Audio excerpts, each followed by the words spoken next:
photo est bonne, juste en deuxième colonne, il y a le voyou. Et avec Emma Adiei, nous allons remonter le temps grâce à notre partenaire, Lina. Figurez-vous que depuis l'invention de la photo, eh bien, chaque époque a eu sa grande tendance, Emma.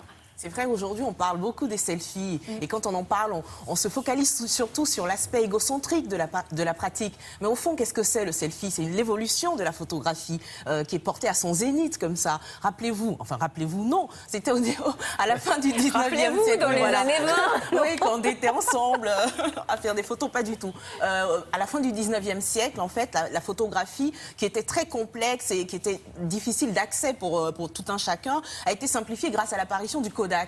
Alors le Kodak avait donc un leitmotiv assez simple, c'était appuyer sur le bouton et nous ferons le reste. C'est ce qu'on fait un peu aujourd'hui finalement. Et ensuite il y a eu le Leica un peu plus tard et le Kodak en couleur. Donc c'est toutes ces évolutions là dont nous avons voulu parler avec notre partenaire Lina pour expliquer un peu comment on est arrivé aujourd'hui à Après les Polaroids qui sortent tout seuls aussi. Exactement, les Polaroids ça revient. aussi.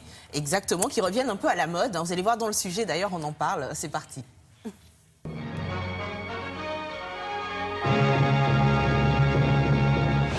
Voici le premier daguerréotype, le portrait de Daguerre par lui-même, réalisé grâce à ses quelques flacons et à ses instruments à l'aspect suranné. Personne ne crut à l'époque à l'importance de l'étape que Daguerre faisait franchir à la photographie.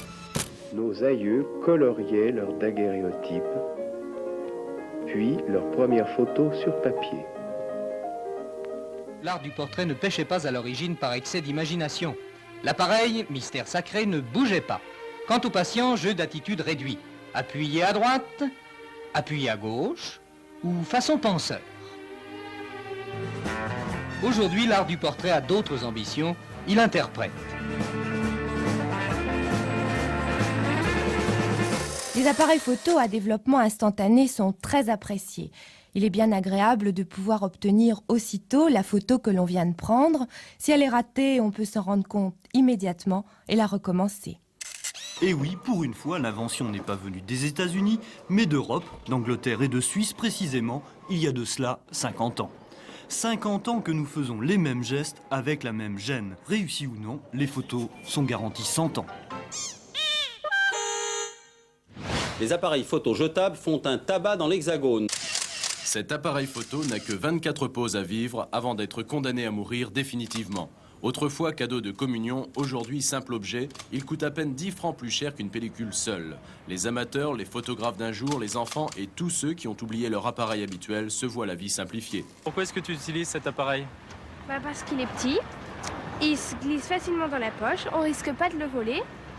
Et puis, il est moins compliqué que les autres appareils. Photos, textos, vidéos, le téléphone a franchi le mur du son. D'ailleurs, dès 2007, la moitié des Français devraient être équipés de photophones.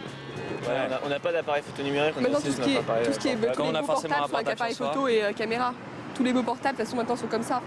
Retour à la maison. L'ordinateur délivre immédiatement la planche de photos sur écran. À vous de sélectionner vos images préférées, d'y mettre un titre, de les agrandir, de les recadrer, de changer leur luminosité ou leur couleur, voire de les transformer. Ensuite, il ne reste plus qu'à cliquer sur votre imprimante.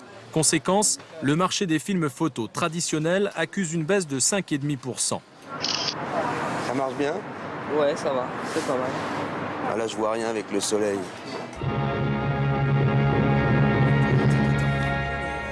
Et à travers ces années, on voit que le métier de photographe a complètement évolué et a chamboulé pas mal de choses. Exactement, aujourd'hui on parle plus de photographes de mode ou qui sont à un autre niveau d'exposition et tout ça. Mais c'est vrai que la photographie est devenue tellement accessible à tous, tellement à notre niveau à tous, que le métier de photographe qui est justement à la fin du 19e siècle avait complètement explosé et est reparti en chute libre aujourd'hui.